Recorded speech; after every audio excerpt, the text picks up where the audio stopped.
Buenas tardes a todos quienes nos acompañan a través de esta sala virtual y este canal de YouTube.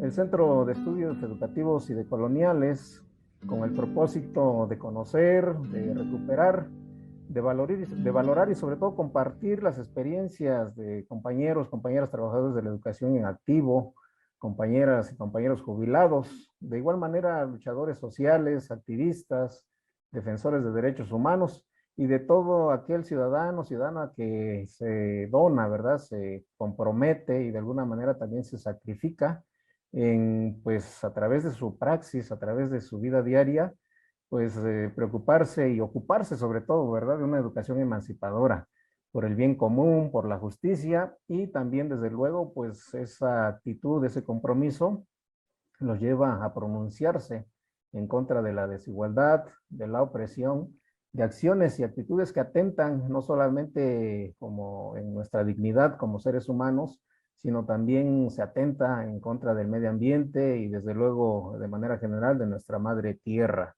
Así que con ese propósito que tenemos como Centro de Estudios Educativos y Decoloniales, el día de hoy, martes 17 de mayo de este año 2022, vamos a tener una tarde muy enriquecedora, una tarde muy placentera, una tarde de mucha enseñanza, de mucho aprendizaje. Y pues los estamos invitando a que disfruten de este tercer programa de nuestra serie Platicando con. Entonces, sean bienvenidas todos ustedes. En esta tercera emisión de nuestro programa, estamos con ustedes.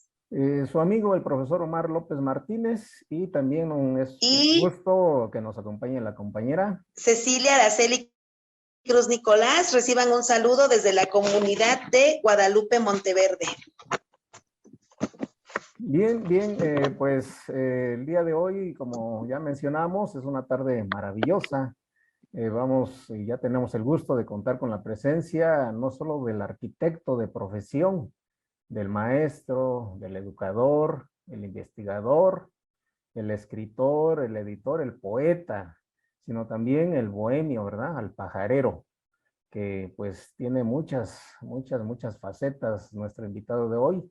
Pero además de estos gustos, estos trabajos a los que él se compromete, pues también hoy tenemos al ser humano, ¿verdad? Tenemos al hombre, al compañero, al amigo, al camarada de todos nosotros. Con esa disposición que le caracteriza, ha aceptado en esta tarde compartir con nosotros pues sus ideas, ¿verdad? A través de este diálogo, sus pensamientos, sus reflexiones, sus experiencias y desde luego y con mucha seguridad sus sugerencias que ese conocimiento, ese andar le ha dado y que hoy seguramente va a compartir con nosotros. Por lo que en esta hermosa tarde, pues nos daremos este espacio, nos vamos a disfrutar, nos vamos a deleitar con este diálogo, con esta plática que hoy tendremos con nuestro invitado muy especial, muy apreciado, muy conocido por el gremio magisterial. Y desde luego, pues nuestro invitado nos va a invitar, ¿verdad? Nos va a impulsar y también nos va a desafiar también a que día a día nos redescubramos, nos va a invitar y a desafiar también a repensarnos, a reformarnos, a ser sentipensantes y a ser más mejores. Y para dar paso a nuestro invitado, pues ya con lo que acabamos de compartir con ustedes, seguramente ya se están dando una idea de quién se trata. Vamos a citar su pensar de nuestro invitado en uno de sus libros que él, de los tantos que ha escrito, nos comparte esta idea, este pensar, este sentir. Y nos dice, cito, el diálogo, que es la palabra viva y vital, es la posibilidad misma de la relación dialéctica, intencional y convergente de dos o más conciencias que logran comunicarse. Y al hacerlo, se intercomunican para trascenderse mutuamente. Pues estamos, cierro la cita y nos estamos refiriendo al doctor Marcel Arbea Damián. Bienvenido, doctor Marcel, un placer tenerlo con nosotros. Es un halago, es un disfrute en esta tarde de martes 17 de mayo. Y pues es de usted la palabra para que nos brinde un saludo a quienes estamos en esta sala virtual y a quienes nos siguen en YouTube, doctor Marcel. Bienvenido. Muchas gracias, doctor Omar. Muchas gracias a ustedes que están aquí en este momento y las personas que a posteriori se van a enterar. Porque, bueno, es extraño para mí no ofrecer un discurso sobre un tema. Siendo conferencista, eso es lo que hago. Aquí más bien es que yo voy a ser el objeto de análisis a partir de mi propia descripción, ¿no? Digamos que metodológicamente es interesante. Estoy siendo protagonista del evento sin siquiera haberlo pensado jamás. No le doy tanta importancia a mi vida, pero sí a mi existencia. Y creo que la existencia es vida histórica. Y lo que el tema, digamos, de mi exposición va a ser propiamente mi biografía. Porque somos seres biológicos, pero también seres biográficos, seres históricos. Y esa es nuestra gran cualidad. Y es lo que nos distingue no solo de todos los seres vivos, sino de todos los otros seres humanos. Y ha sido para mí la docencia, la educación, una especie como de camino inevitable que yo debía de cursar, porque efectivamente yo soy arquitecto de profesión inicial. Pero sí les quiero decir que yo soy arquitecto por una promesa que hice. Y todos me dicen, qué tonto, ¿no?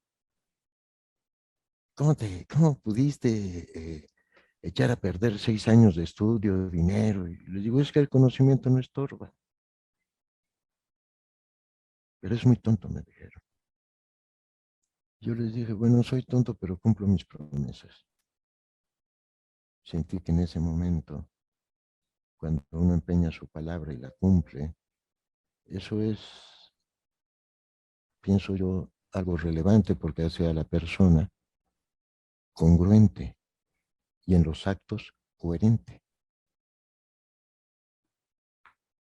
Congruente eh, con esta unicidad que cada quien es y por analogía reconocerla también en el otro, en la otra, entre todos nosotros, o sea, propiamente nuestra individualidad pensada desde la comunidad.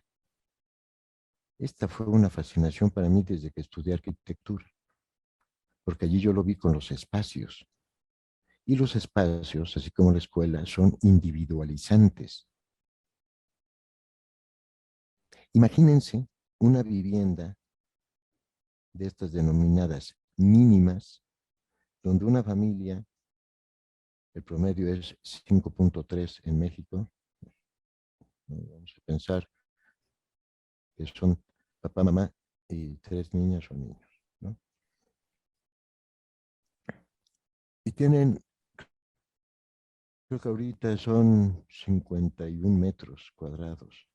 Cuando yo estudié arquitectura eran 80 y tantos. Los edificios de Tlatelolco, lo fueron en su tiempo, ahorita son residencias, 180 metros cuadrados. Aquí hay un Infonavit muy famoso en Puebla porque ganó premios en arquitectura, que se llama La Margarita, 120 metros cuadrados, pero en aquellos tiempos la familia tenía más integrantes. ¿Cómo reducen todo, no? Ahora imagínense 2 años de pandemia. Es algo así como Ana Frank. Allí fue la pandemia del nazismo. Y unos se confinaron y otros no, y por cuestión racial. En fin, en mi avatar, pues yo estudié en una escuela de alemanes, costosa. Mi papá se preocupó mucho porque fuera yo a las mejores escuelas. Y estudié allí con los alemanes, hijas de ingenieros de aquí de la Volkswagen. Y había grupo A, precisamente de alemanes. Y luego B, C y D, de mexicanos, mexicanas. Pero cuando yo iba en el kindergarten, porque ahí se llama kindergarten, ¿no? Es jardín de niños en alemán, kinder niño, garden jardín, kindergarten. La maestra de esa escuela, a las que llamábamos Tante, Tante en alemán significa tía, pero a las maestras alemanas no les decíamos Tante, a ellas les teníamos que decir Frau, o sea, señor. Hoy que lo pienso al paso del tiempo, yo estuve en una escuela muy clasista, racista. Y bueno, yo tengo un origen semita, de parte materna. Entonces podrán ustedes imaginar lo que eso fue para mí. Fue muy impresionante todo eso. Pero la tante de mi kindergarten dijo, este niño es muy inteligente, debe de ir en el grupo A. Y fue una maldición eso para mí, porque me pusieron en ese grupo. Solo teníamos maestros alemanes que hablaban alemán y yo no entendía ni jota. Y no se hacía el mínimo esfuerzo, el mínimo, ¿no? Para enseñarme alemán. Me daban, me hablaban en una lengua extranjera en mi país. Se me pretendía educar así. Me cambiaron mi nombre. Yo si algo tengo bonito es mi nombre. Lo eligió mi papá, de Marcel Proust, el escritor. Eh, Me pusieron Werner. Yo tenía que responder al nombre de Werner. Pronunciaban mal mi apellido. Se comían la R y me decían Avea. Recuerdo que una vez, eh, mientras pasaban lista, yo era el número 2 de lista, ¿no? Entonces, bueno, dicen el primero, que no recuerdo quién era. Y luego Avea. Entonces me levanto y digo, presente. Y me dicen, Nein, Nein presente. Y yo me quedaba así como, a ver si algún compañero me soplaba lo que yo tenía que decir, ¿no? Pero no. Un momento en que me acusaron de ladrón. Fue difícil para mí. Para el año siguiente yo pedí pasarme con los mexicanos. Y con gusto me lo dieron. Nunca se habían preocupado. Ya con los mexicanos fue mejor. Estaba yo con los míos, con los que podía hablar. Comprendí muchas cosas en relación con discriminación, con racismo. Que esto que ahorita les digo fue muy importante en Oaxaca cuando yo llegué. En fin, tuve esa formación de parte de mi papá, que era muy inteligente, era muy científico. Él me alfabetizó. Antes de que lo hiciera, yo ya sabía escribir algunas letras y en una de esas escribí. Y que voy y que le digo, papá, ¿qué dice aquí? Y me impresionó que me dijera. Había yo escrito toma.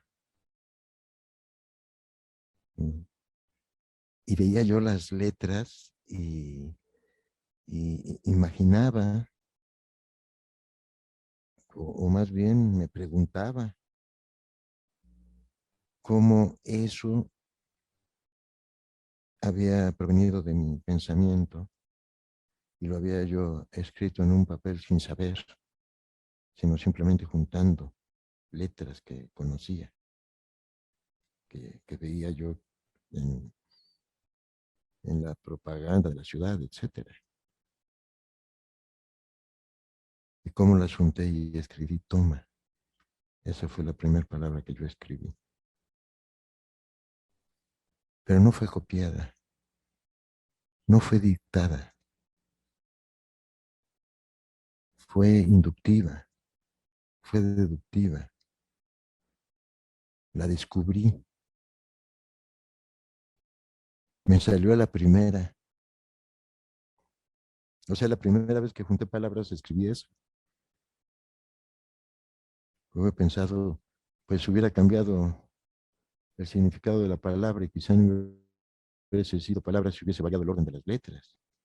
O sea que yo veía yo inteligencia en esa palabra escrita, pero una inteligencia concreta, porque efectivamente primero decía yo, la imaginé, ¿no? Me fascinaba con eso. Tuve un beneficio muy grande con ese vínculo que establecí desde el principio con la palabra. Luego apareció la Biblia. Supe que dentro de las muchas cosas que tiene la palabra es generar fe, produce amor, también produce odio algunas veces. Pero yo veía un poder desmesurado en la palabra. Y en esa escuela de alemanes me enseñaron a escribir muy bonito. Recuerdo que teníamos los 10 pasos para escribir bien. Y se fijaban en todo. Entonces se debía poner la luz, la ventilación. Ustedes pensarán que nada tiene que ver juntar los pies al escribir, pero era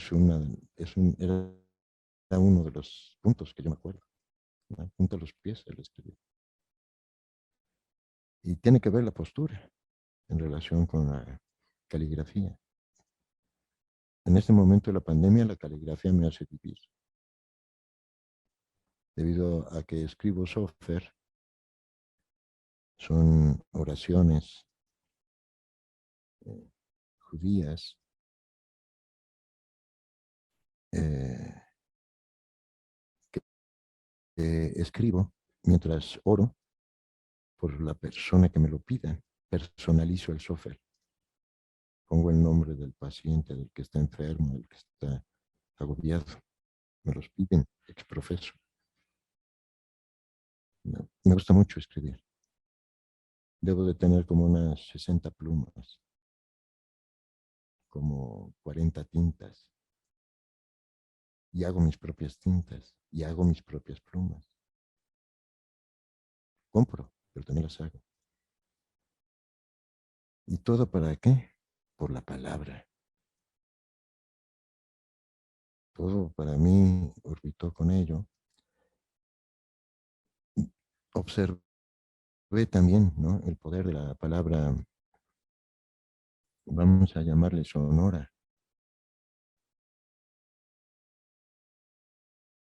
Si algo recuerdo hermoso es cuando mi mamá me bendecía. Eso sí lo extraño mucho de mi mamá.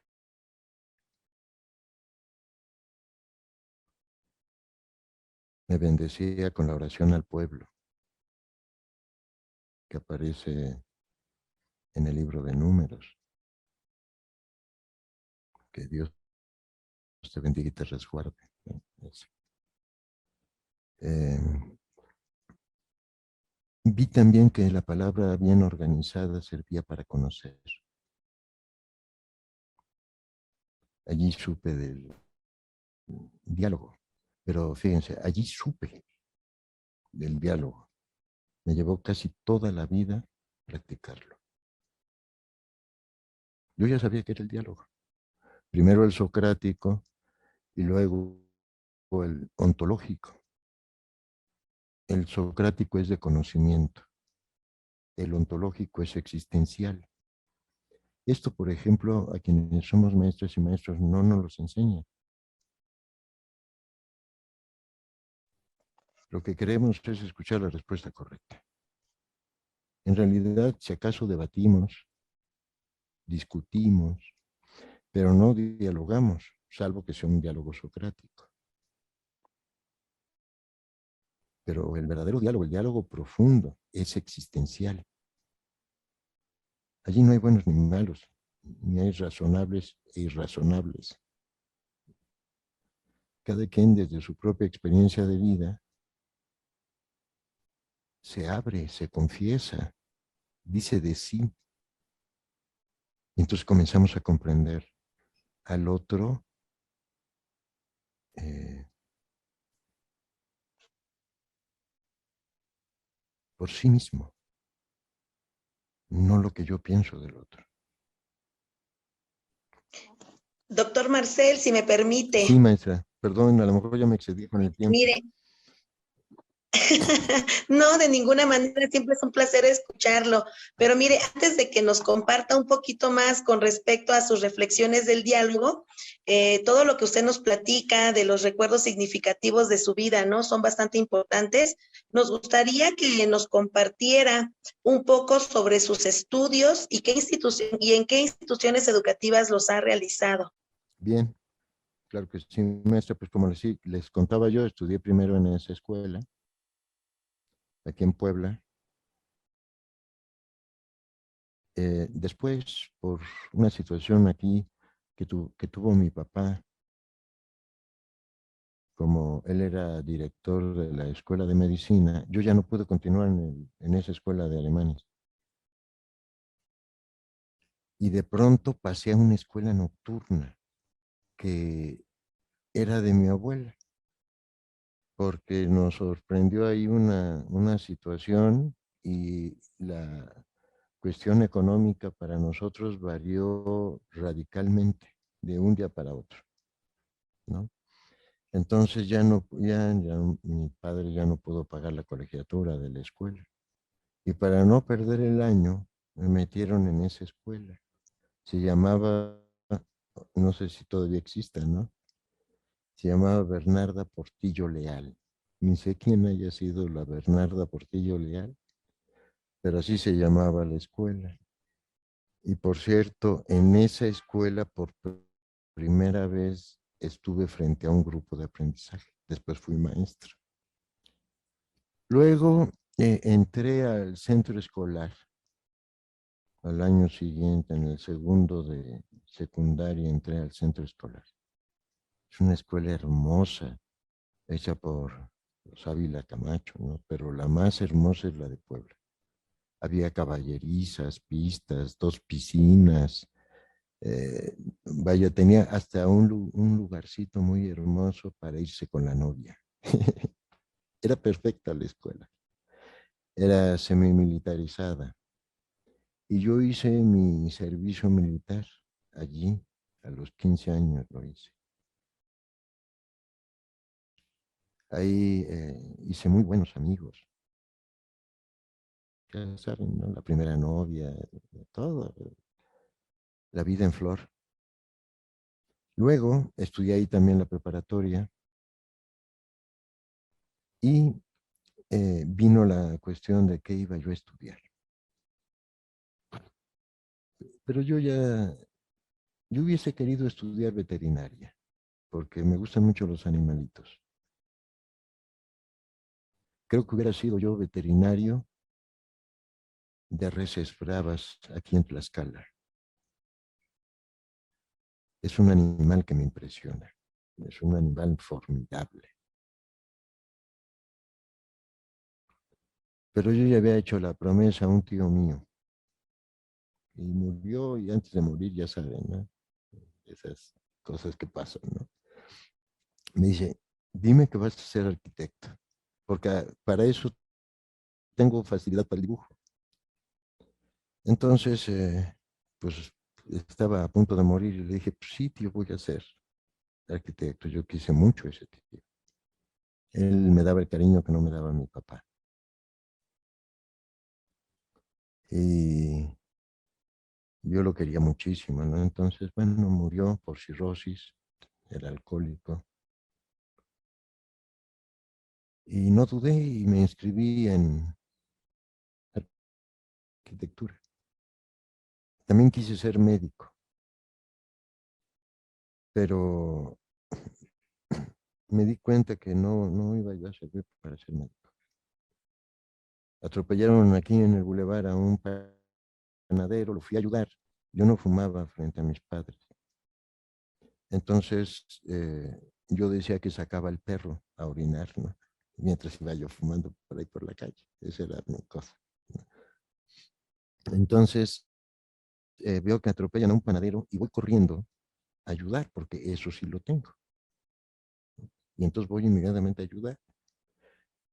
Y cuando veo la sangre y veo al panadero, es que me desmayo. Y de pronto ya veo que me están subiendo a la ambulancia. Y entonces yo digo, oigan, mi perro, pero pues, quién sabe, mi perro se fue para la casa, yo creo, ¿no? ¿Quién sabe? Pero ya no me dejaron salir y me llevaron hasta el hospital. Y bueno, hasta que se percataron, pues yo les decía, escuchen, pero pensaban que estaba yo en shock. Hasta que, bueno, finalmente ya me dejaron. Y se lo platicé a mi papá y mi papá muerto de risa, porque él era médico, lo repito. Entonces me dice, yo creo que no vas a servir para eso. Y sí, me conmueve mucho el dolor humano.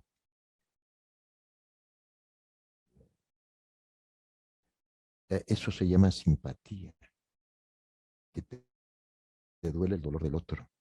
Y me he fijado con amigos que hay distintos, vamos a decirle, niveles de receptividad en cuanto a esa simpatía. Se siente en el vientre, se siente en el vientre, porque recuerdo que una vez estábamos así, muchos amigos, y uno de ellos puso videos de bromas y de cosas así de esas, ¿no? Y un tipo, ya ven que los gringos están re locos, entonces se sube al primer piso, ¿no? Y pone una pelota, pues algo grande, en el suelo, y él quiere calcular, caer en la pelota de nalgas y salir disparado y caer parado. Yo creo que esa era la idea de este gringo. Pero cuando se echa de nalgas, el viento mueve la pelota y se va dando uno en las nalgas, ¿no? Que a mí inmediatamente me doblé y vi que como 4, y éramos como 12, hicieron ese mismo movimiento.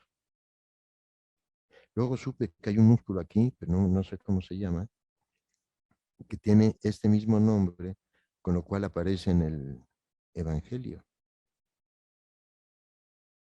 La compasión, la misericordia. Así se traduce lo que en hebreo es Rechem. Rechem quiere decir útero. Y Rekahim significa el movimiento del útero. Eso significa compasión o misericordia. Es el sentimiento que genera en la madre que el bebé se mueve en su vientre. Para mí fue esto muy espectacular, porque una vez Olga, de quien soy esposo, cuando estábamos esperando a Yuli, estábamos ambos acostados, y que me dice, dame tu mano, y que se la doy, ¿no? Y que se la pone en el vientre, y con una claridad sentí el piecito de mi hija, y no saben qué emoción sentí. Bueno, seguramente sí lo saben, pero es algo formidable, ¿no? Y yo decía, si esto siento yo afuera, eso sí recuerdo que lo pensé, ¿qué no sentirá ella si es desde dentro? No, me quedé pasmado. Y esta palabra la dice el maestro en la parábola del buen samaritano, ¿no? Doctor Marcel, Luego, co- pues, les digo que estudié arquitectura. Ah, perdón. sí, Sí, no, sí, maestro. sí. Ah, Con todo esto que nos ha estado compartiendo en estos minutos, Pues sabemos que usted tiene gustos, tiene aficiones, tiene compromiso con muchas actividades, como ser padre de familia, como ser arquitecto de profesión, pero también le gustan otras actividades más. ¿Cómo organiza usted su tiempo para cubrir todos estos gustos, esos compromisos que usted tiene presentes y que la sigue realizando, doctor? Bien, pues yo creo que los alemanes me dieron eso, mucha organización, mucha disciplina, mucho método. Creo que también el hecho de que haya sido desde siempre un lector voraz, ¿no? Me doy cuenta que he desarrollado muchas habilidades, ¿no? Como diría Alfonso Reyes, soy especialista en generalidades, pero las cruzo, las cruzo. Esa es, pienso yo, una de las cualidades o habilidades de pensamiento que tengo, que dos saberes inmediatamente los quiero cruzar. Entonces también, a partir de lo que la propia vida me da, lo voy tomando. No le temo al problema, ¿no? Les voy a decir, por ejemplo, que bueno, yo me titulo como arquitecto, luego estudio una maestría. En el inter de mi licenciatura a mi maestría, me fue muy bien económicamente, pero muy bien. Sin embargo, recuerdo que una vez tuve como una iluminación porque mientras estaba yo esperando mercancía, que me pregunto, dice, ¿cuándo no lees? Que me regaño. Dice, cuando no escribes, porque mis verbos en juego, ¿no? Eran amar, escribir y leer. Y entonces yo siempre he sido educador, bueno, desde joven, pero nunca lo había yo considerado mi modus vivendi. La tenía yo como una actividad agregada a mi vida que me gustaba y me enriquecía, etcétera. Pero no había yo pensado en definirme por completo. Y entonces, en algún momento, después de mi maestría, me habló una prima, ¿no? Y pues yo tenía fama en la colonia de que regularizaba niños, porque en las vacaciones yo me hacía educador de mis primos que habían reprobado, tenía que pasar el extraordinario, cosas así, ¿no? Y yo, encantado, me hacía maestro de verano. Pero aquí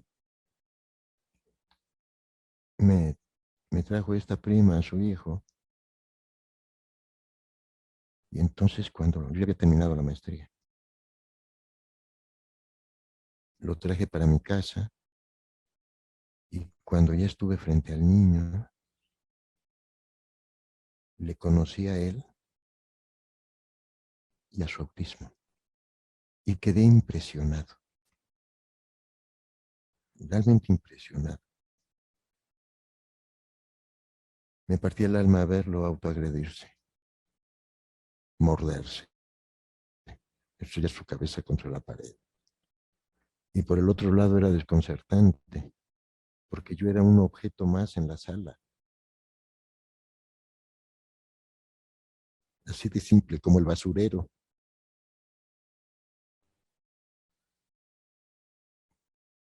Entonces, por aquellos días yo quería estudiar un doctorado en teología, porque como mi maestría la había hecho en influjos teológicos y filosóficos de Freire, fue Freire el que me llevó a la teología. Entonces empecé a estudiar la teología y a Freire en su lado teológico, que es formidable, ¿eh? Es formidable.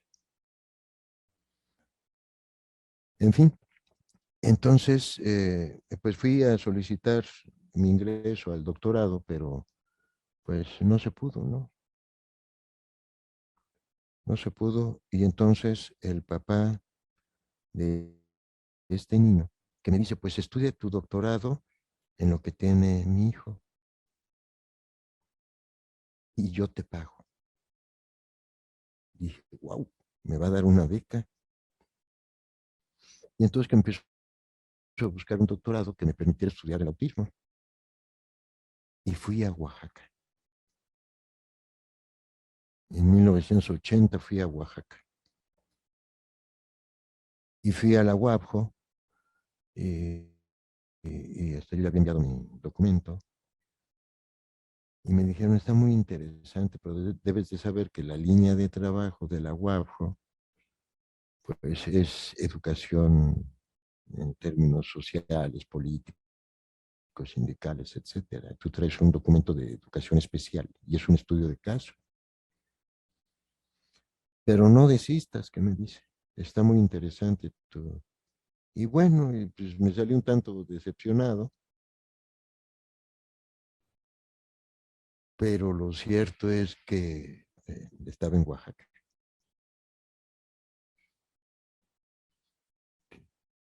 A los 8 años fui y después pasó todo ese tiempo. Pero fue importante porque después ya estudié, encontré un doctor, una institución que sí me lo permitió estudiar. Hice una fenomenología del autismo infantil como un estudio de caso de ese niño. Y ese niño me enseñó todo lo que sé de autismo, lo más importante, lo más esencial. Justamente por eso elegí la fenomenología, para que nada contaminara mi pensamiento, para que no tuviera yo prejuicios ante lo que estaba yo atendiendo, porque no sabía yo ni cómo hacerlo. Y bueno, pues me guié por Freire. Ese es un acto de amor, la educación. Y allí es de verdad más necesario que en otros lados. Y Muy bien, empecé a doctor. tener, Muy bien, muy bueno, bien. bueno, ya, No, sí, ahorita vamos a disfrutar de su experiencia, de todo lo relacionado con Freire, pero también aparte de que trabaja usted con niños con autismo, y como usted dice, ¿no? Lo hace de corazón, de entrega, de donación para atender esta situación de los niños, ¿no? Con esta situación que viven. Pero dentro de otras actividades que también sabemos disfruta usted bastante, es la de ser pajarero. ¿Qué nos puede compartir de esa experiencia, de ese compromiso con las aves?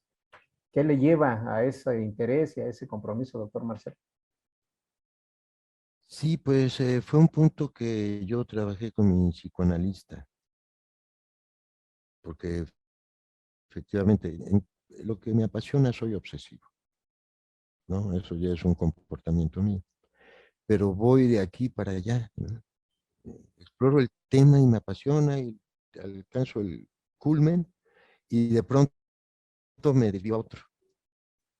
Y suelo regresar, ¿no? Por ejemplo, con los pájaros, yo ya había dejado de criar pájaros, esperé hasta que se me muriera el último y ya no quise tener pájaros. Pero pues había yo creado mucha fama aquí, esta calle que se llama Compostela, le decían la calle de los pájaros, ¿no? Porque tenía yo mis jaulas, jaulas voladeras, ¿no? Y se veían y se escuchaban desde la calle. ¿Por qué fue? Bueno, cuando hicimos ahí el análisis del evento, pues me remonto a cuando era yo muy pequeño, ¿no? Y estaba aquí en un bosquecito que había por acá y vi que un pajarito se paró en un árbol y yo andaba con un charpe. Y entonces que busco una piedra que se la pongo al charpe y que tiro sin creer que le iba a dar. De verdad tiré nada más por tirar. Pero cuando veo que cae, entonces lo recojo y el pájaro pues está boqueando y se me mueren las manos, ¿no?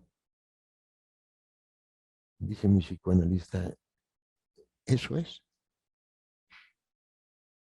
Tienes esa fijación por ese evento que te resultó ser traumático en momentos de periodos críticos del desarrollo. Es un introyecto que traes. Me lo hizo consciente. Y pasó el tiempo, yo estuve en esa creencia hasta después de que murió mi madre y haciendo el repaso de mis experiencias con mi madre, de pronto recuerdo que una vez, bueno, ella me lo platicó, yo no lo recuerdo, ¿no? Aquí, bueno, yo creo que en todo México se acostumbraban a sacar las fotos de las caritas, ¿no?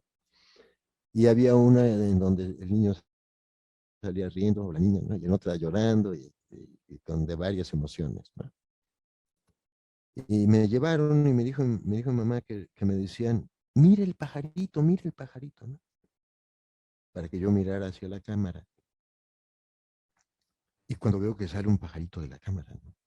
Y me empecé a tal grado que en todas salgo riendo, salvo en una porque me pellizcaron para que llorara.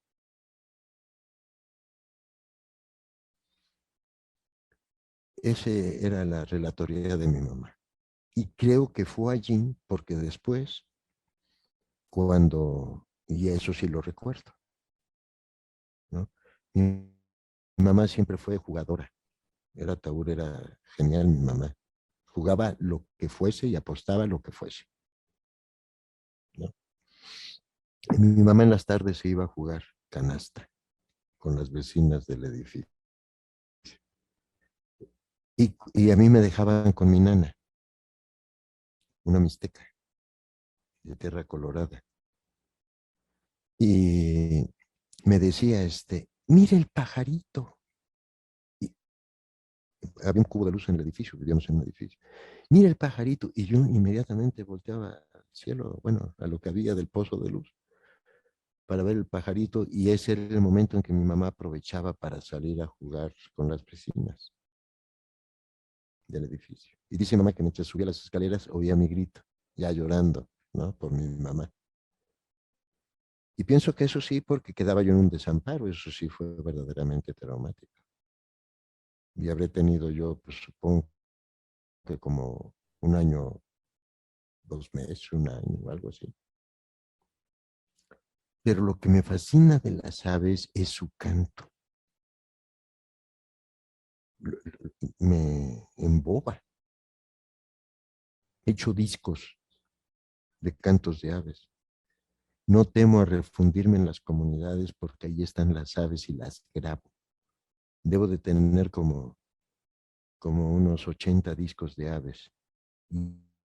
Y antes tenía como unas 4,000 pistas de cantos de aves, pero en una de esas me las robaron. Pero es una cosa que me impresiona, el canto del ave. ¿Por qué canta?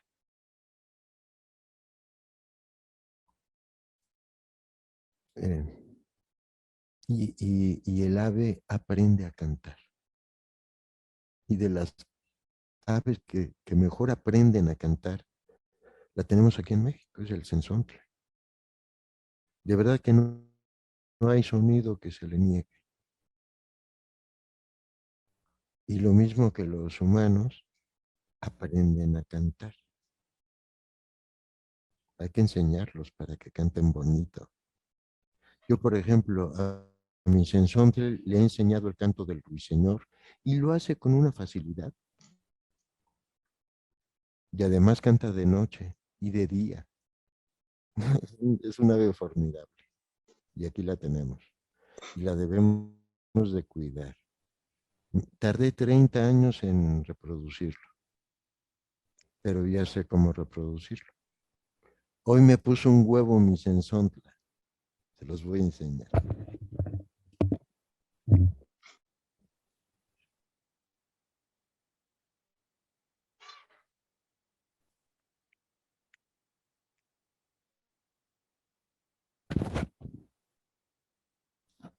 Qué belleza de huevo.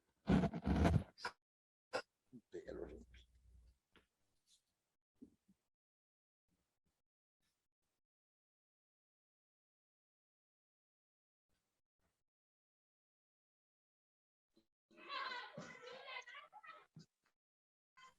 Perdón. No se preocupen porque este huevo no está engallado. Le decía qué interesante, se ve su apasionamiento como pajarero.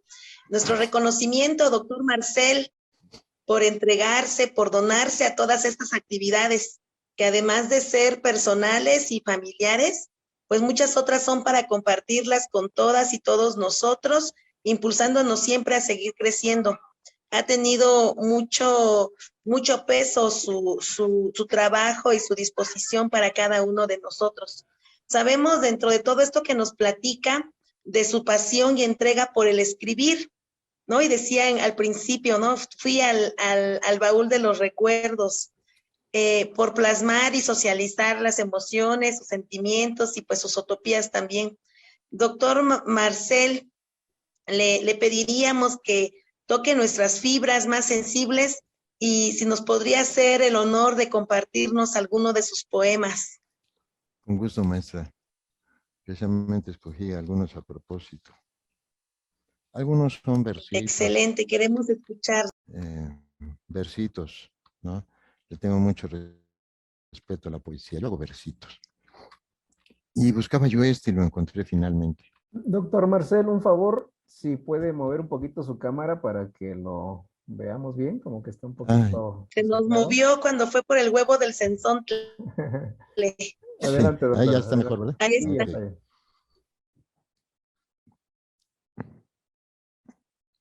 Todos estos se los hice a mi esposa. Dice, me ha dado por ser campesino y quiero sembrar en el campo de tu cuerpo.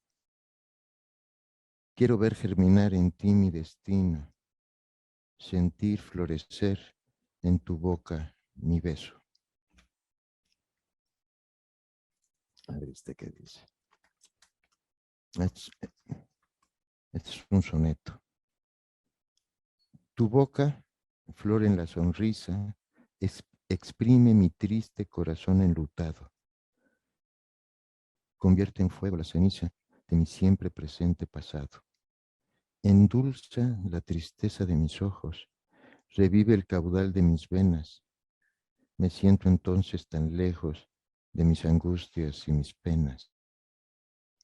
Por eso yo, muchacha, me escondo en tu abanico y clavel sevillano, que siga así, llegando hondo, tu frente y perfil rojiblanco. Gesto risueño que me acaricia, nunca me falte, Olga Patricia.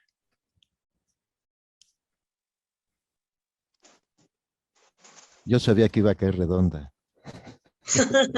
Sin duda, con esos pensamientos no lo dudamos. Este se llama Caminando. De sentirte así, tan cerca de mis pasos, tan cerca del silencio, tan cerca de tu adiós, de sentir que todo tú lo cambies y que yo, mudo de esperanzas, espero y busco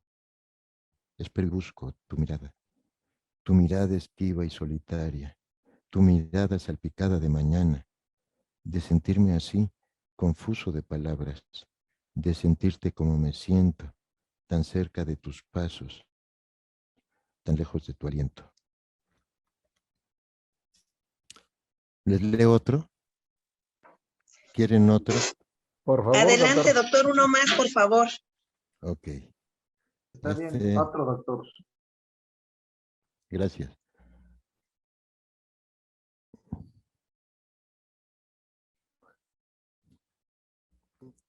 Se llama Violín.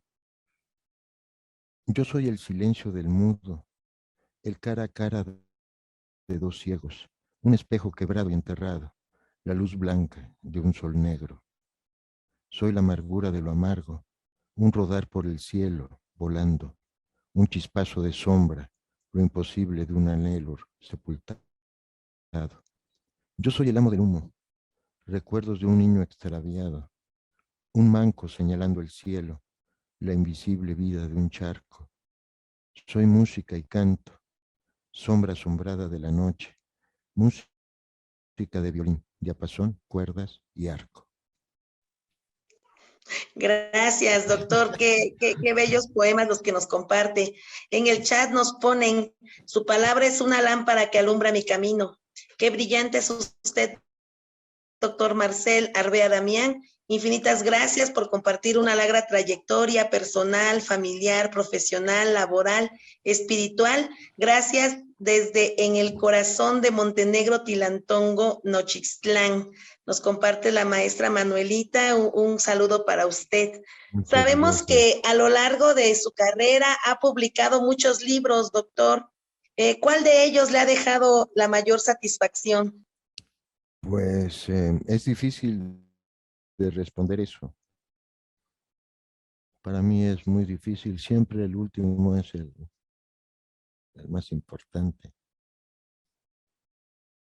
Tengo libros en los cuales los disfruté al hacerlos, ¿no? El Diatessaron, por ejemplo, ese libro me llevó 5 años escribirlo y fue formidable. Es la relación de Jesús, el Nazareno, el Maestro, con las aves.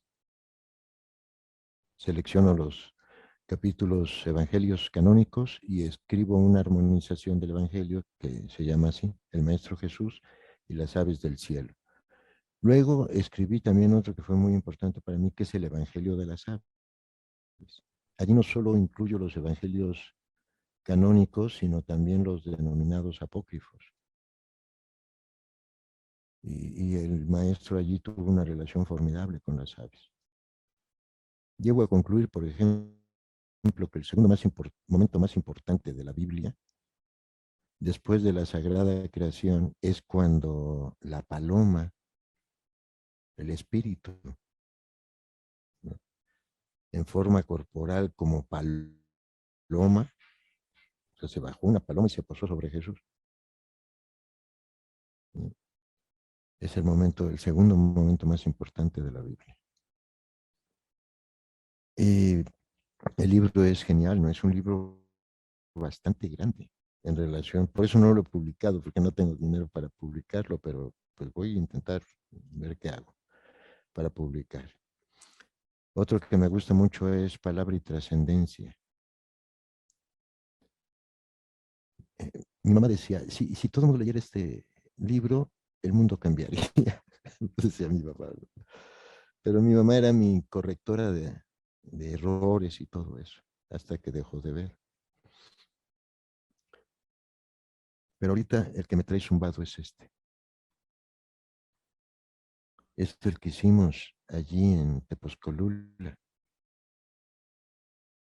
Nunca pensé que las propuestas pedagógicas terminaran así en libro, porque lo busqué con otros colectivos. Pero este colectivo sí alcanzó lo que para mí es lo máximo, porque si hay, no creo que exista mejor modo de socializar las ideas que el libro. Ni siquiera la más media, ni siquiera los teléfonos celulares, las tablets, etcétera. Todo me gusta del libro, su olor, sus mensajes. Somos la cultura del libro, ¿no? Y creo que cada ser humano tiene derecho a escribir un libro. Y está obligado a hacerlo porque es su biografía y es su vida única. Por lo menos su diario. Porque si no dejamos testimonio de palabra, difícilmente podemos trascender. Pienso que cada vez que alguien publica un libro, es como un náufrago que mete un mensaje en una botella, ¿no?, la arroja al mar esperando que alguien la lea y le rescate. Y he tenido la fortuna de que en Oaxaca he publicado muchos libros a muchos alumnos y hacen su esfuerzo porque no es del todo barato, porque hay que tirar bastantes para que convenga. Y México es un país que no lee o que lee muy poco. ¿no? Entonces, pues dedicarse a la cuestión editorial de verdad es difícil, ¿no? Pues propiamente editorial a mano soy yo. Yo soy el que publico, yo soy el que edito, yo soy y apoyo a muchos a hacer sus libros. Sobre todo porque la investigación me permite eh, ver las mejores investigaciones y ahí es donde les ofrezco a mis asesorados que publiquemos. Yo no me aprovecho de mis asesorados. Hay quien lo dice, pero yo cómo voy a aprovechar de mis asesorados si contra eso estuve en contra en la Universidad Autónoma del Estado de Morelos y por eso me votaron, porque no estuve en contra de esas mafias. Los catedráticos, ¿no? Robándole sus investigaciones a los maestrantes, ¿no? Los doctores robándole a los maestros o poniéndolos a trabajar para su postdoctorado. Yo estaría de acuerdo porque le den el mérito, pero no que se los roben. Esto no es plagio, esto es un robo. Y no me prestaría yo a eso, a robarle las investigaciones. De hecho, no lo necesito. Pero creo que podría yo decir que el último que he editado también tiene un valor impresionante porque yo cuando vi la situación de la pandemia y cómo esto iba a cambiar, yo decidí ya dedicarme a otra cosa, ¿no? Porque también por mi estado de salud ya me es difícil transportarme, en fin, todas esas cosas. Y dije, a lo mejor te debes de asentar y desde tu casa trabaja, ¿no? Y estaba yo así un tanto meditabundo y triste cuando conocí a la zona 033 que me volvió a despertar el, el deseo, ¿no? De no separarme. Y fíjense que finalmente en mi esquema mental llegamos al punto máximo, que es la socialización de nuestro saber en libros, porque no solo es para los compañeros, para quienes los hicimos, en relación a nuestro peteo, ¿no? Sino también por los que vienen y porque también nuestras comunidades se merecen un registro histórico, tienen una cultura que salvaguardar, una lengua que preservar. Recuerden que yo estuve con alemanes y me enseñaban en alemán y yo sé lo que se siente, que te hablen en una lengua extranjera en tu tierra. Por eso este libro lo considero muy valioso porque fue en las peores condiciones en que nos podíamos imaginar, en las peores condiciones que todas y todos sufrimos, nosotros estuvimos produciendo. Y ese es un mérito formidable que solo Oaxaca puede dar. Bien, doctor Marcel, pues de todo esto que nos ha compartido, de ser pajarero, de ser arquitecto, de trabajar con niños con autismo, pero en particular lo hemos disfrutado, lo hemos sentido, lo hemos vivido, esa pasión que usted tiene hacia la docencia, hacia el campo educativo. ¿Qué le lleva a ese compromiso, doctor, a esa pasión, a ese goce que le genera el trabajar, el impulsar, el proponer, el construir para una educación diferente? ¿Qué le lleva ese compromiso a la educación, doctor Marcel? La trascendencia, maestro, es la trascendencia porque nada me resulta más grato que ver al otro, en el otro, a mí.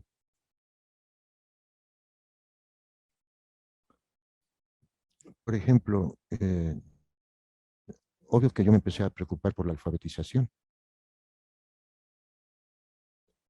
y empecé a experimentar con trabajadores que tenía, alfabetizarlos, porque yo siento que es importantísimo el método con el cual uno se alfabetiza. cuando yo leí a Freire, pues quedé convencido, pues sí, ¿por qué nos ponen métodos que van en contra del proceso de adquisición de la lengua escrita? Si hablar es más difícil y lo aprendimos bien, hablar es más difícil. Demanda, por ejemplo, mayor motricidad fina. Y todos dirían, no, es que la mano, y yo, que les sea la caligrafía, déjenme decirles, que no hay motricidad más fina que la de lengua. Cualquier variación es una dislalia. Y hasta hay dislalias culturales, ¿no? Entonces, el hecho de que la persona aprenda a leer y a escribir marca un punto de inflexión en la vida de la persona. Si lo hizo con la humanidad, la escritura divide la historia humana. Antes era prehistoria. Comenzó a ser historia cuando aprendimos a escribir, a hacer los registros. Entonces, pues finalmente la alfabetización es educación, porque nunca dejamos de alfabetizarnos, aun cuando conozcamos y sepamos ya leer y escribir funcionalmente, creativamente, estéticamente, éticamente, y ir perfeccionando nuestra palabra, porque, como dice Vygotsky, la palabra es un microcosmos de conciencia humana. Fíjense qué definición se aventó. Un microcosmos de conciencia humana, y es la mía, y estoy obligada a decirlo. Porque quedar en silencio y no desear trascender, y se hace en el alumno, en la alumna, en un conocimiento. Mire, permítanme decirles esto me va a llevar un poco de tiempo, pero creo que es muy importante. Recuerdo que teníamos una niña en Mírame, la Escuela de Educación Especial para atender a niños y niños con autismo, del cual soy el coordinador. Teníamos una niña que ya tenía 7 años, en los 7 años es el periodo crítico del control de esfínteres. Y mis compañeros se me acercaron y me dijeron, oye Marcel, serénate, no lo va a lograr, acéptalo. Pero en aquel tiempo mi papá tenía Alzheimer y yo le cambiaba los pañales a mi papá. Y pensaba, no, ¿cómo esta niña? Toda su vida. Entonces revisé lo que se había hecho, propuse otras cosas, en fin, ¿no? Controlamos la ingesta de líquidos, buscamos un periodo vacacional, le quitamos el miedo que le tenía al excusado, trabajamos ya coordinadamente, familia, escuela, y buscamos el periodo de las vacaciones para intervenir. Y efectivamente la niña lo logró. Y cuando les digo a mis compañeras, ¿qué pasó? No que no se iba a poder. Y me dicen, tuviste razón, Marcelo. Y les digo, ¿qué obtuvimos? Y me dicen, cumplimos el objetivo.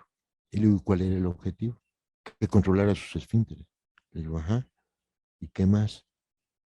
Pues nada más. Y entonces me di cuenta que por la experiencia existencial que yo estaba cruzando por ese momento de cambiarle los pañales a mi papá, yo amplié mi interés en relación a ese aprendizaje que debía de tener la niña. Les dije, miren, en realidad obtenemos muchas cosas más, porque liberamos a la madre de cambiarle los pañales a esta niña durante todos los días que viva la madre. Liberamos a la familia de pagarle los pañales a esta niña durante todos los días que viva esta niña. Y en tercer lugar, le evitamos a esta niña una muerte temprana por las infecciones en las vías urinarias que son muy perniciosas, que demandan antibióticos potentes y que generalmente llevan a la persona a una enfermedad terminal.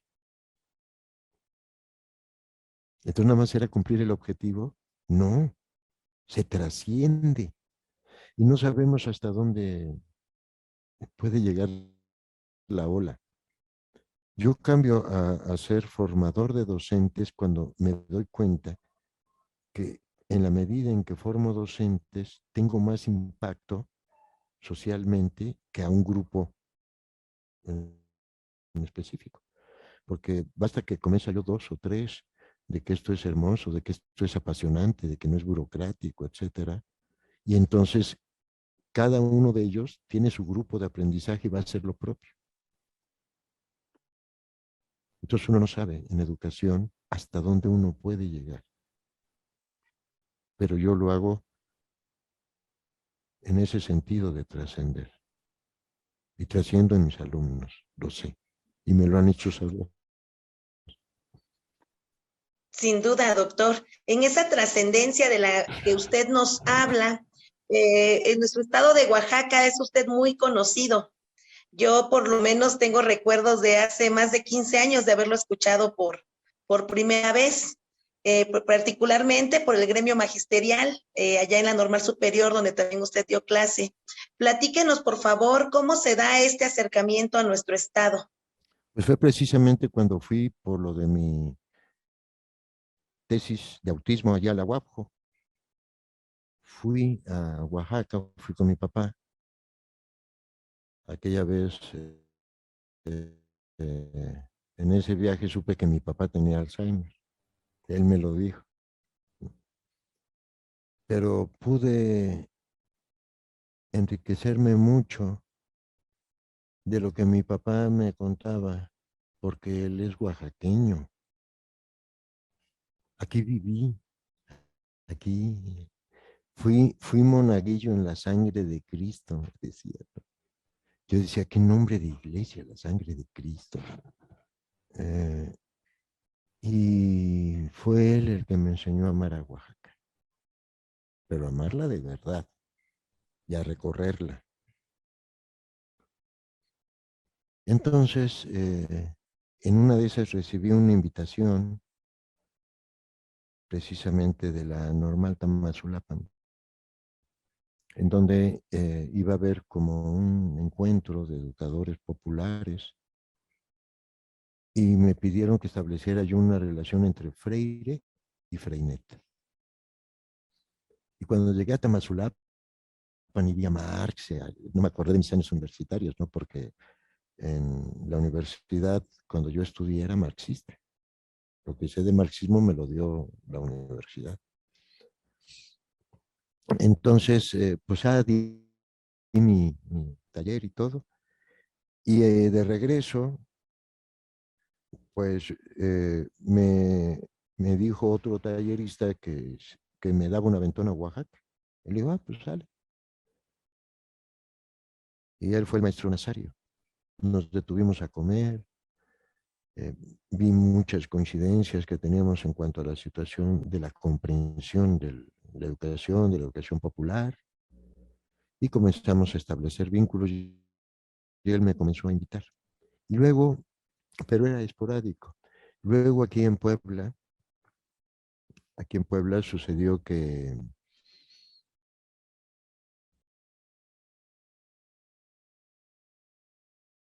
me invitaron, ¿no?, a participar en un colegio de posgrados y resulta que tenía aquí allá tenía una otra escuela, ¿no?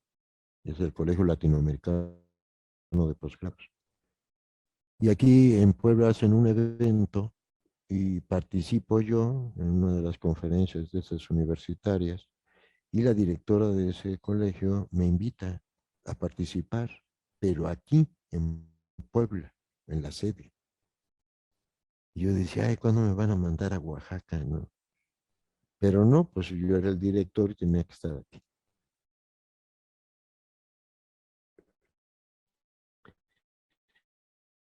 Pero resultó varios maestros y a todos los sacaban. Y entonces, pues solamente quedaba yo, ¿no? Y que me mandan. para mí fue un grupo formidable. Sí me costó trabajo mucho al principio porque recibí racismo a la inversa, ¿no? O sea, sentí el localismo, porque Oaxaca no se abre tan fácil. Es, son localistas y se aman entre sí y tienen razón, ¿no? Pero bueno, con ese grupo estuvo genial lo que producimos, y cómo resultó todo eso. Y luego colegio ya no pudo mantenerse más allí en Oaxaca y la directora del IME ya me había visto en una conferencia ahí en las cuestiones de educación superior y entonces ella me invitó a participar. Y yo iba y daba mis clases que eran creatividad. De verdad me divertía, no tenía yo demasiadas responsabilidades siendo maestro de asignatura. Pero en algún momento me dice que yo me tengo que hacer cargo de la investigación y que debía yo de sacar 180 protocolos en 3 meses. Entonces me quedé pensando, dije, ¿cómo voy a hacer? Y bueno, hice para la arquitectura la metodología del tema generador, ¿no? La combiné con una matriz de relaciones que aprendí en arquitectura y me salió una forma muy favorable para alumnas y alumnos de llevar su investigación. Hasta van corroborando y todo lo hago a partir del tema generador. Y ese tema generador tiene sus variables. Entonces, la ventaja inmediata es que yo no iba a desarrollar proyectos individuales. Yo iba a hacer proyectos de grupo. Entonces, en el grupo salía un tema generador con diferentes variables. Y mientras que mis compañeros maestros asesoraban de a uno, yo asesoraba a grupos. Por eso hasta la fecha yo soy quien más ha titulado allí. Porque yo, pues, sí, todos en el grupo. Y además yo hacía como la síntesis de los particulares, ¿no? Por ejemplo, derechos humanos, ya había derechos humanos de la mujer, derechos humanos de personas con discapacidad, de la lengua materna, etcétera, ¿no? Todos esos, y al último hacía yo el global. Ahí publiqué 2 revistas, porque también he publicado muchas revistas. Ya donde voy, hago revistas. Entonces, hay un momento en el 2006 en donde van a cerrar ya la escuela, porque pues, a los maestros no les pagan y está la cosa muy amenazante y todo. Y entonces que le digo a la directora, ¿cómo vas a cerrar? No cierres. Aquí es punto de encuentro de los maestros. Y entonces me comencé a meter en el movimiento, ¿no? Marchaba yo, o sea, siempre que podía, estaba yo allí, marchaba, y iba yo, y me encantaba el ambiente de lucha. De algún modo yo corroboraba una hipótesis de decía yo, aquí va a tronar el petardo. Y lo sigo pensando, ¿eh? Si en algún lugar va a tronar el petardo, va a ser en Oaxaca. Y comencé a enamorarme apasionadamente de Oaxaca. Lo que me había dicho mi padre me lo sobredimensionó Oaxaca. Fue hermoso la cuestión de la comida, de la gente, de los amigos, todo, todo eso me enamoró. No hay como Oaxaca, ¿eh? Y sí, y aquí, por ejemplo, en un pueblo, donde alguien le diga algo a Oaxaca, se las ve conmigo, ¿no? Por ejemplo, tuve bastantes problemas con lo de la tlayuda y el aeropuerto. ¿Cuánto has comido una tlayuda para que te pongas a criticarla? No sabes ni lo que es. Pero por ignorancia se opina. Sí, muy Se bien, dice. doctor. Pues sabemos que está usted enamorado de Oaxaca y ya ahorita nos comparte más, ¿no? Los motivos. Y de hecho nosotros y muchos hemos corroborado eso, ¿no? Esa pasión, esa entrega y ese deseo de aportar y de impulsar los trabajos pedagógicos aquí en nuestro estado de Oaxaca. Y dentro de también de sus actividades, doctor, usted ya lo mencionó, es un escritor, pero también es un lector asiduo, ¿verdad? Le encanta la lectura. En particular, pues, de pedagogo, ¿no? Paulo Freire, que precisamente el 2 de mayo, hace 15 días exactamente, pues se cumplieron 25 años de su fallecimiento, de este gran pedagogo brasileño. Y pues no es solamente ha sido lector, sino también ha traducido varias de sus obras pedagógicas. Además de que usted se asume como educador popular y ahorita también hace referencia, ¿no? A la palabra generadora o al tema generador. Entonces, en particular sobre este aspecto, doctor Marcel, ¿qué nos puede compartir de su experiencia, de su conocimiento sobre Paulo Freire, sobre el método de la palabra generadora y de la educación popular, doctor?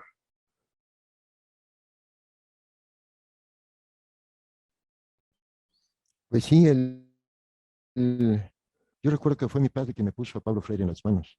Estaba yo haciendo servicio social en la universidad y, y también estaba yo haciendo mi tesis.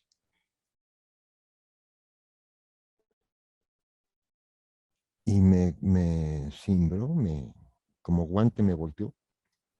Para mí es un momento importantísimo, ¿no? Porque además está vinculado con mi padre, ¿no? Que me haya dado la atención como mi padre me pudo dar esos libros. Él era médico,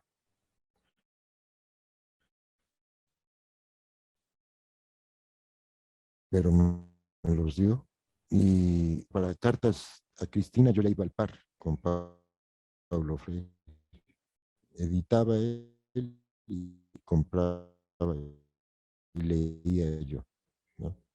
Incompleto, porque solo publicaba en ese tiempo, siglo XXI, y después Paidós publicó otros 2 libros.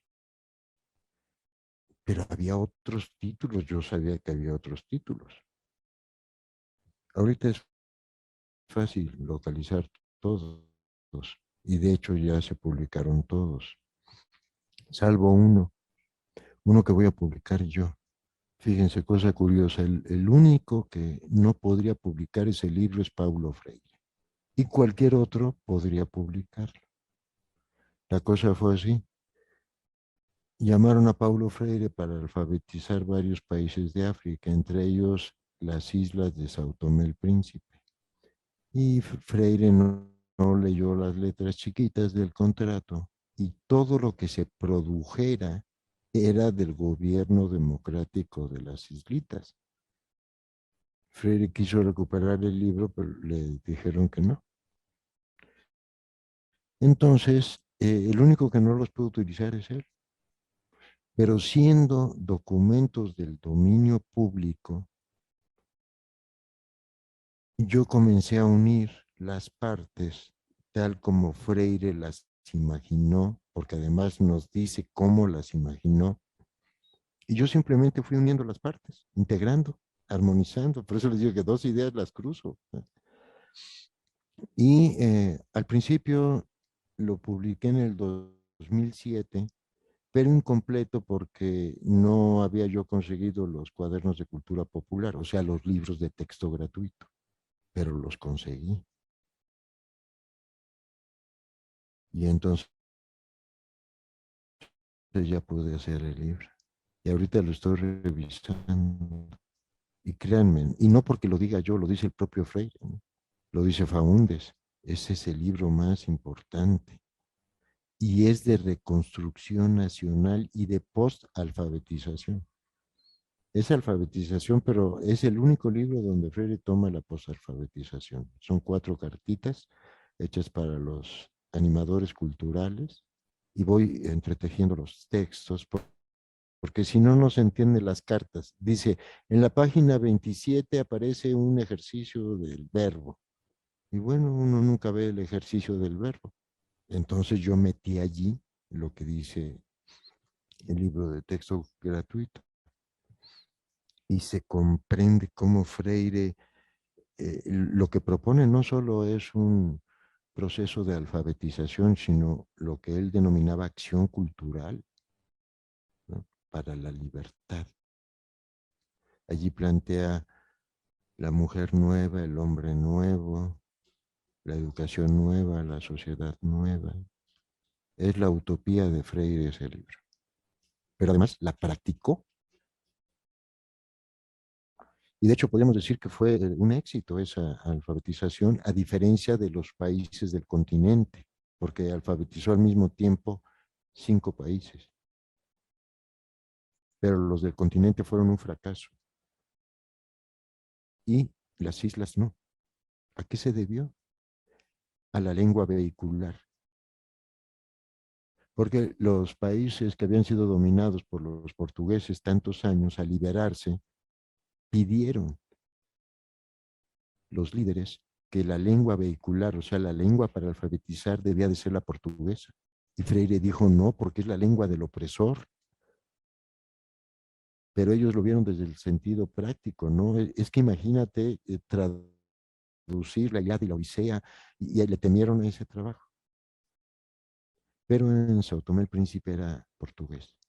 Desde siempre fue el portugués. Entonces Freire alfabetizó ahí con un éxito tremendo, porque el 55% de la población alfabetizó en 2 años, ¿no? Porque el dato está, durante 500 años de colonialismo, creo que se habían alfabetizado 20, 25 personas. Personas. Encontró que los pocos que sabían leer ya se habían ido. No tenía que formar a los maestros. Y en 2 años logró todo eso. Pero luego, pues, hubo un golpe de Estado, ya saben, ¿no? Entonces, Freire ya después se regresa a Brasil, le levanta después de 16 años de exilio, y publica en fragmentos por aquí y por allá en relación con la alfabetización en Sao Tomé el Príncipe. Y como tengo todos los libros de Freire, todos, ¿eh? Tengo artículos, tengo entrevistas, bueno, no, yo supongo que tengo todos, ¿no? Porque sí tengo una cantidad bárbara de libros. Entonces, pues no me fue difícil, ¿no? Mientras iba yo leyendo, puesto que este libro lo hice en el 2007, el primero, el incompleto, vamos a decir. En todo este tiempo seguí leyendo a Freire y yo ya iba seleccionando las cuestiones de Sao Tomé el Príncipe. Siempre mis libros tienen como índices analíticos en la última página, yo y le voy poniendo. Y entonces me es fácil distinguir lo que dice el libro de Sao Tomé. Me gustó mucho el aspecto humano existencial de la pedagogía de Freire. La gran crítica que le hago yo al enfoque crítico en educación es que la crítica no es creativa. La crítica se queda en la crítica. Es necesario pasar a la creatividad, pero no hay creatividad sin crítica. No estoy de acuerdo en pensar que el enfoque debe de ser crítico solamente. Incluso yo propuse en el Congreso Internacional que fuese crítico, creativo, científico y comunitario. Las 4 Cs.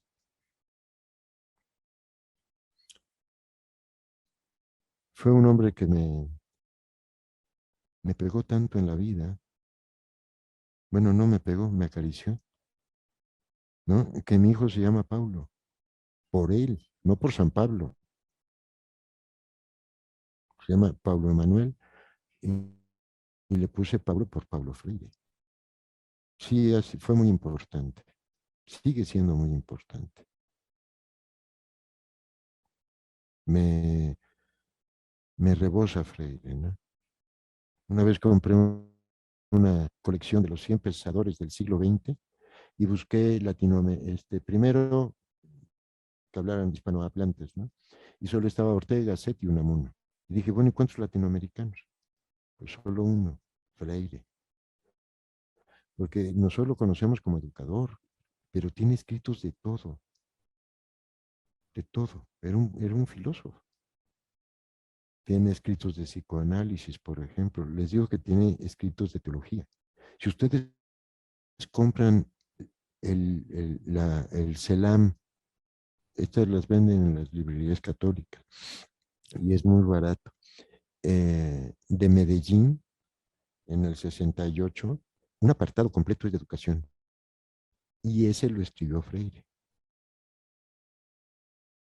Dice que la iglesia se debe de morir de frío, que el maestro vino con prostitutas, con tullidos, con enfermos. ¿Cómo es que la iglesia hoy está con los ricos?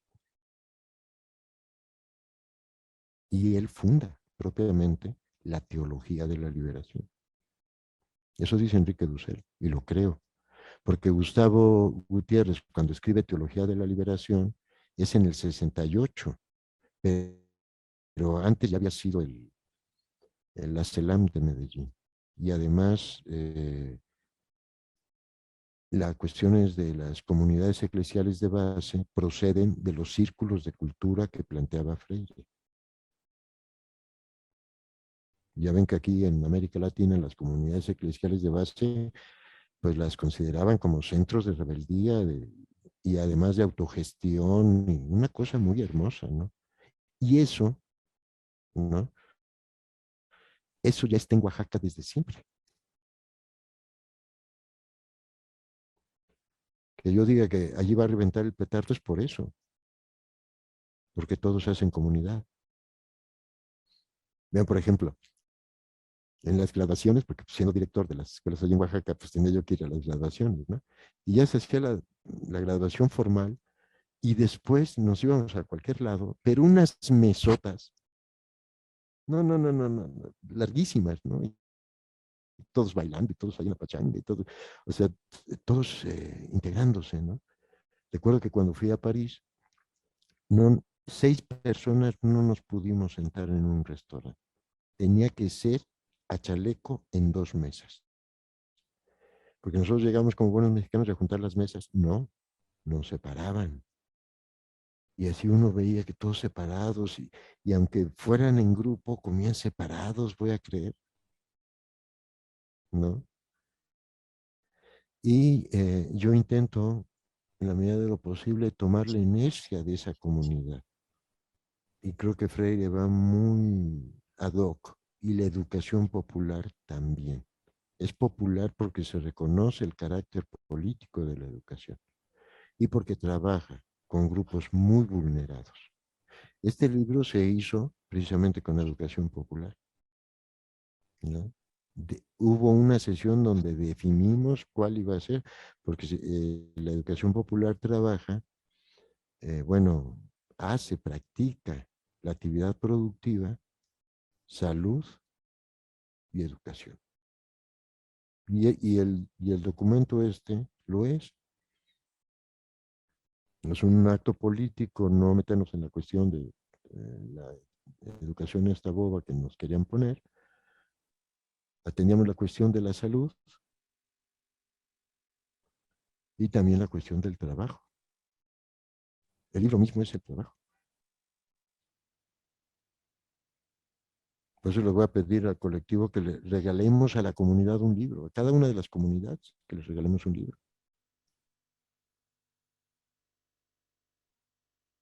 Sí, Freire es muy bueno para mí.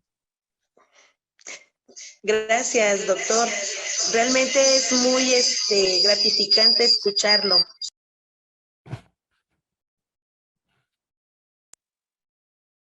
Al escucharlo también nos podemos percibir su pasión por Paulo Freire. Doctor, desde su experiencia y conocimiento de diversos contextos en nuestro estado de Oaxaca, desde su perspectiva,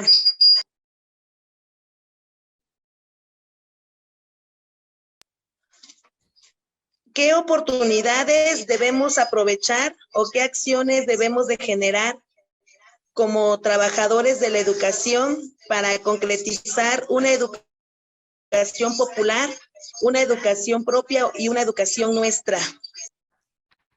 Bien, pues hay que tener en consideración que el marco de acción que tenemos como magisterio democrático es política y pedagógicamente muy amplio. Yo creo que el peteo tiene dos ventajas, o tres, ¿no? La primera es que lo hicimos nosotros.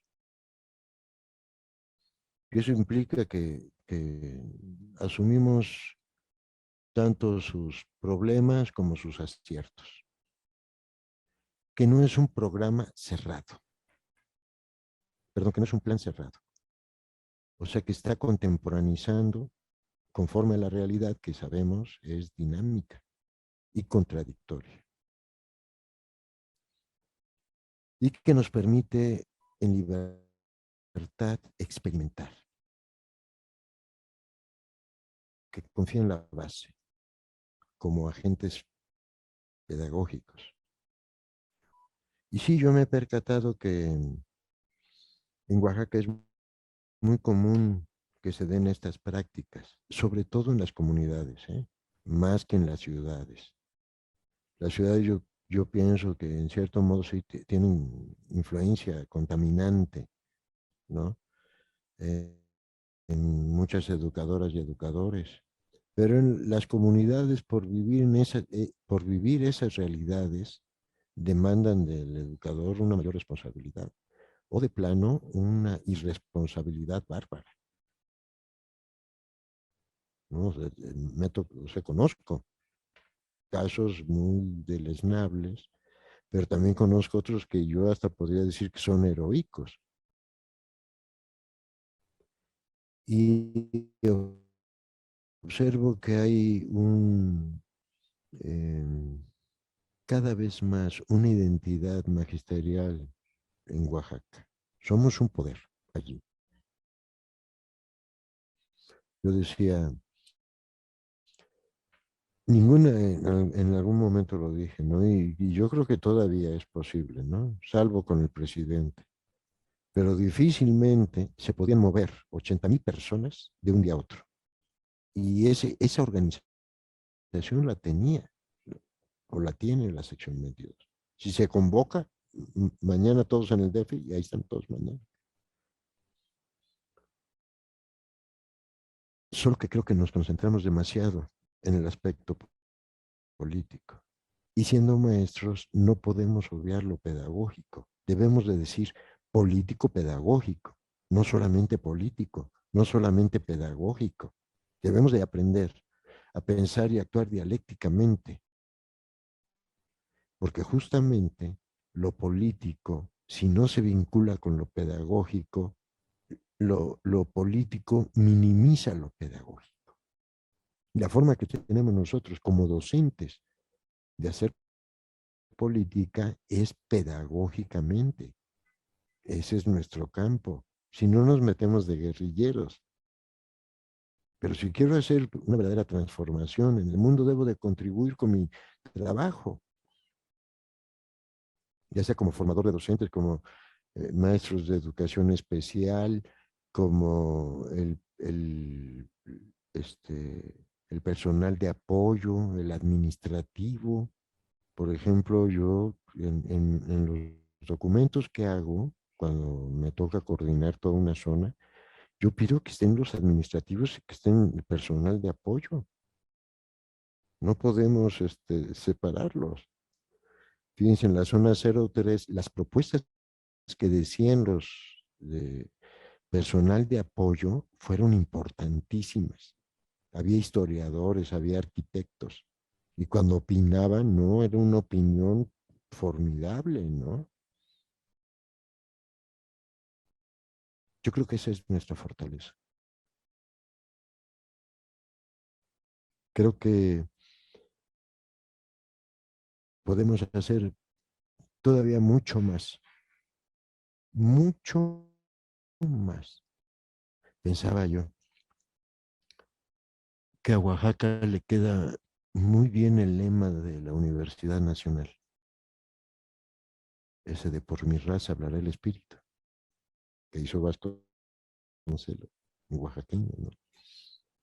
Y sí, creo que por allí debe de ir, ¿no? Porque hay un espíritu en toda nuestra actividad pedagógica. No lo podemos negar.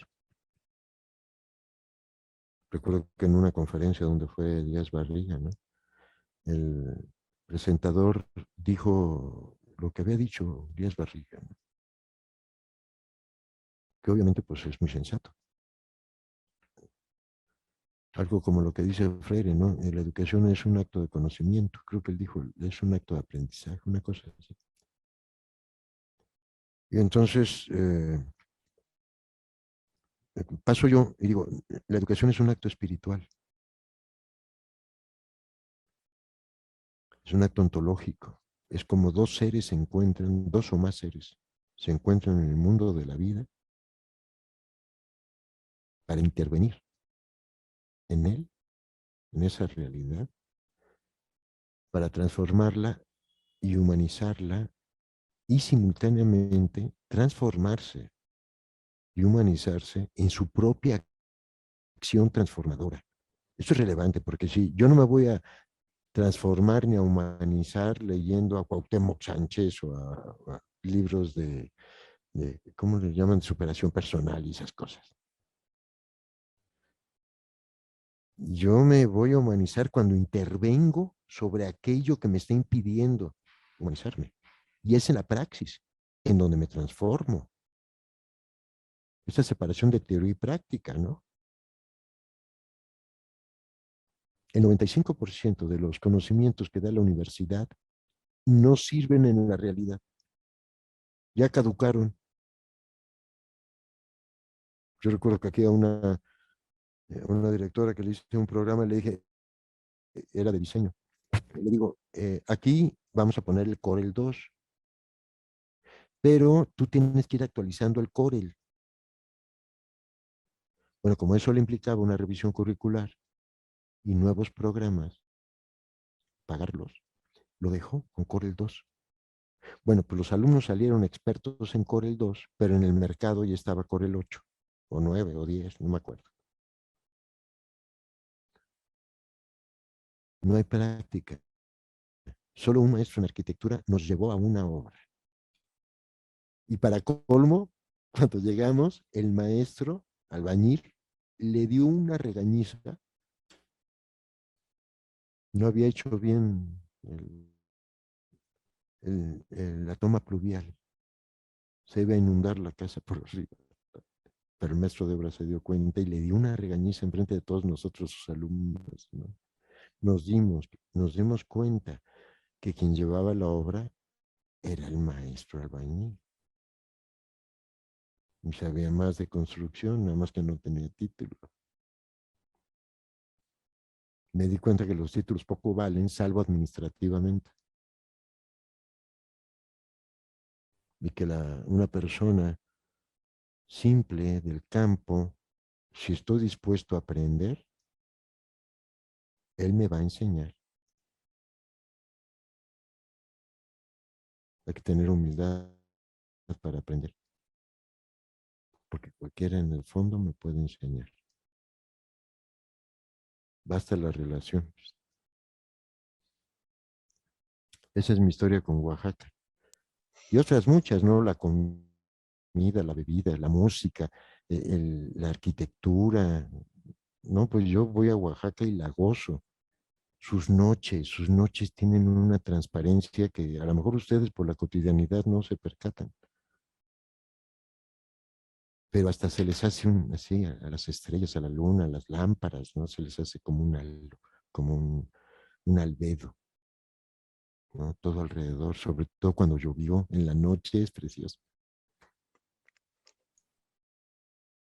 Doctor, sin duda podremos pasar las horas escuchándolo y no terminaríamos de descubrir tantas maravillas en usted, en su forma de ver la vida, de ver el Estado, de ver su profesión y todo lo que nos ha compartido. Sabemos que dentro de sus pasiones y sabemos de su gusto por la música, para ir cerrando esta tarde tan amena de diálogo con usted y que por supuesto nos queda abierto el espacio para en otro momento seguirlo escuchando. no nos cansaríamos, ¿no? De conocerlo, más allá del trabajo, más allá de las conferencias, de los talleres, sino conocer su parte humana. En esta tarde le queremos pedir en confianza que nos interprete alguna de sus canciones favoritas para todos los que esta tarde lo están escuchando. Con todo gusto, maestra. Nada más déjeme arreglar esto porque aquí como que estoy apretado y la guitarra no va a caber. Arréglate, hijo, que yo no me la pierdo.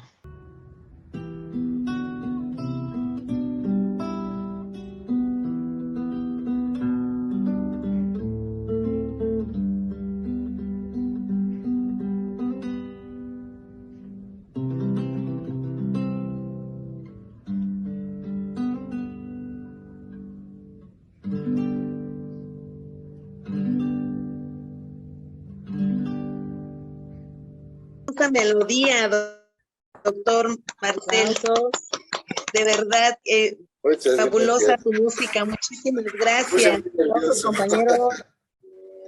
Muchas gracias. Pues bien, doctor Marcel, como ya lo mencionó la compañera Cecilia, esta tarde nos la podemos pasar todas las horas, parte de la noche dialogando, escuchándolo. Sin embargo, pues habrá otra oportunidad para seguir conociendo más de usted. Y para ir cerrando ya esta hermosa tarde, queremos solicitarle, doctor, algo que usted quiera agregar, algo que usted quiera compartir más con todos nosotros. Será enriquecedor y será de mucho aprendizaje como siempre. Por favor, doctor Marcel, adelante.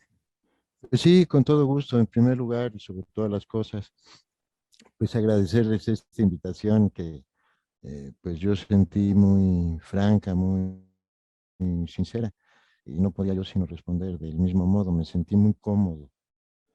Creo que también era yo ya una olla que había acumulado demasiado para sí, sin poder decir quién soy en realidad, porque como cualquier persona estoy condicionado por mi historia, por mis saberes, por mis compañeras y compañeros de vida.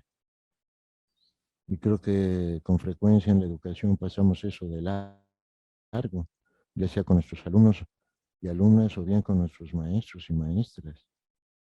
Pero cuando el maestro llega al salón de clases viene con todo un bagaje histórico, cultural, con un factor emocional que no se puede obviar. Yo les pediría que al magisterio en este momento tan difícil en que estamos regresando, que hagamos esta introspección, porque no podemos regresar a lo mismo. Ya vimos, por ejemplo, lo que descubrimos ahí en Tepozcolula. Yo recuerdo un momento en que les digo, bueno, ¿cuándo fue que la educación se separó de la vida? ¿Cuándo fue? ¿Cómo es que perdimos el norte? ¿Por qué educamos para el sistema productivo que va a ir en contra de nosotros y por qué no privilegiamos la vida?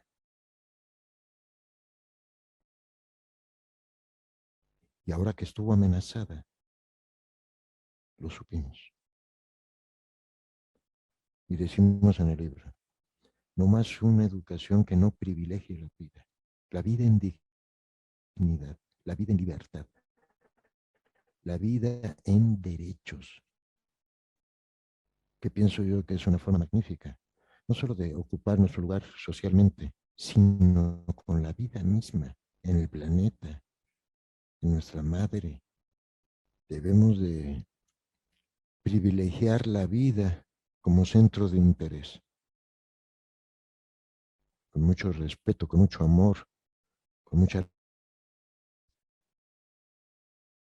Incluso aparece como orientación ética y bioética. No podemos regresar a lo mismo de antes.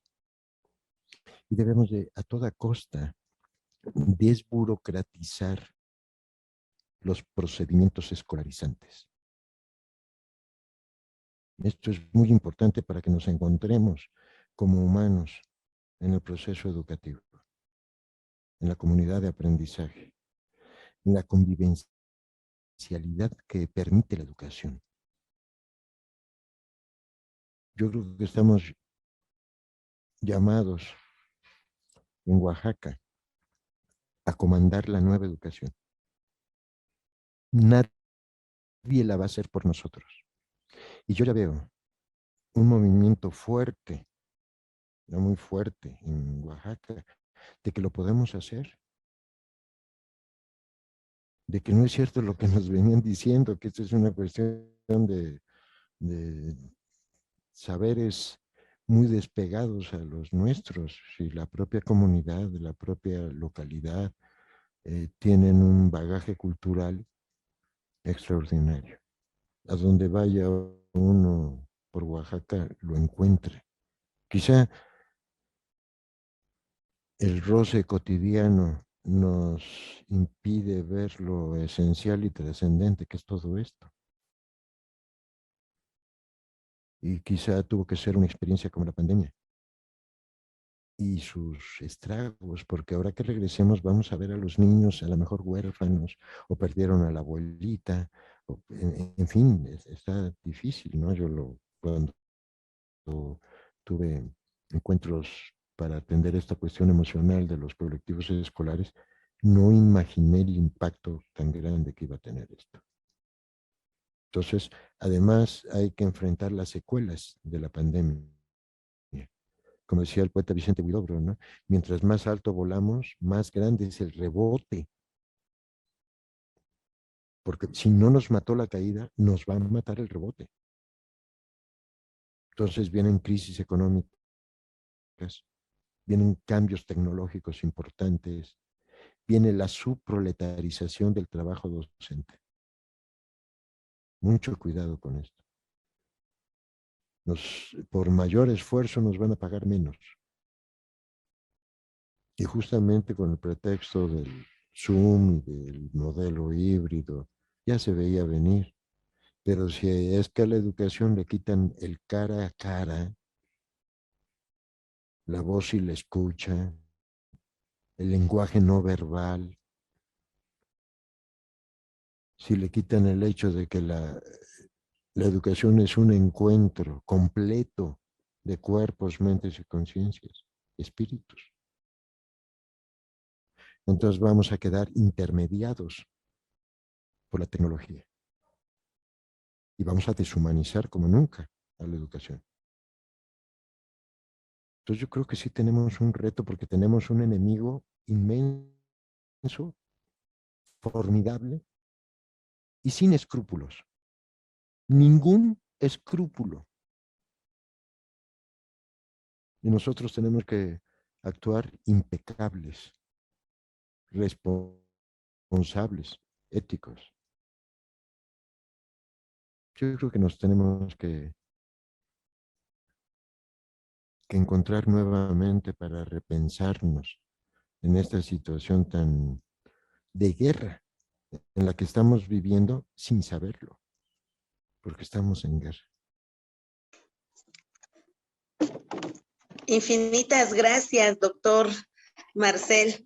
De verdad es un gran privilegio el poder compartir esta tarde con usted, que nos comparta no solamente lo que es su profesión, sino todos aquellos aspectos personales de su vida, por compartirnos lo que le apasiona, porque realmente es algo que se ve de fuera y nos contagia.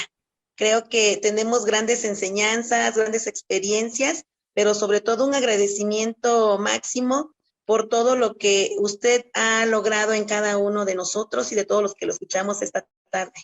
Nuevamente, mil gracias por compartir su tiempo, su espacio y su vida con cada uno de nosotros. Gracias a ustedes, estoy muy emocionada y les agradezco de todo corazón que me hayan permitido expresar quién soy en lo profundo, Han sido, quiero decirlo, las primeras personas que se han preocupado por eso. Y me sentí muy bien acogido. Creo que es una gran labor que ustedes vayan distinguiendo quiénes somos como personas, que nos educamos entre sí. No hay que perder el valor histórico de la persona, el valor biográfico de la persona. Yo veo a mi hermanito aquí, Miguel, y recuerdo que cuando presenté su libro, dije, no se puede separar la obra de la biografía de la persona. No se puede. Es ver solamente una cara de la moneda. Entonces estos programas creo que deben ser, no porque mi vida sea muy importante, ¿no? Pero si hay vidas importantes que se han platicado y que se van a platicar, sigue la maestra Manuela, que yo creo que también tiene eh, el corazón, incluso lo sé, ¿no? Más grande que el mío. Y a mí me duele el corazón. Muchas gracias de corazón. Les abrazo muy cordialmente. Gracias, doctor Marcel. Gracias, Abrazos. gracias. Un gusto el tenerlo en esta hermosa tarde como nuestro invitado, el conocerlo de manera más profunda, ¿no? En su esencia como ser humano, como educador y con todas esas facetas que usted compartió y que faltaron muchas más por compartir y que seguramente habrá una segunda oportunidad de seguirlo escuchando. Agradecemos también a todos los que nos acompañaron desde esta sala virtual, a quienes estarán gozando de este hermoso diálogo, esta hermosa plática con el doctor Marcel en la plataforma de YouTube. Maestro Omar. Y estamos seguros que con esta plática crecimos en saberes, se enriquecieron nuestros referentes, expectativas, sobre todo el ánimo y entusiasmo para seguir siendo cada día mejores. Obstáculos, pues desde luego siempre vamos a tener, pero pues vamos a salir avante.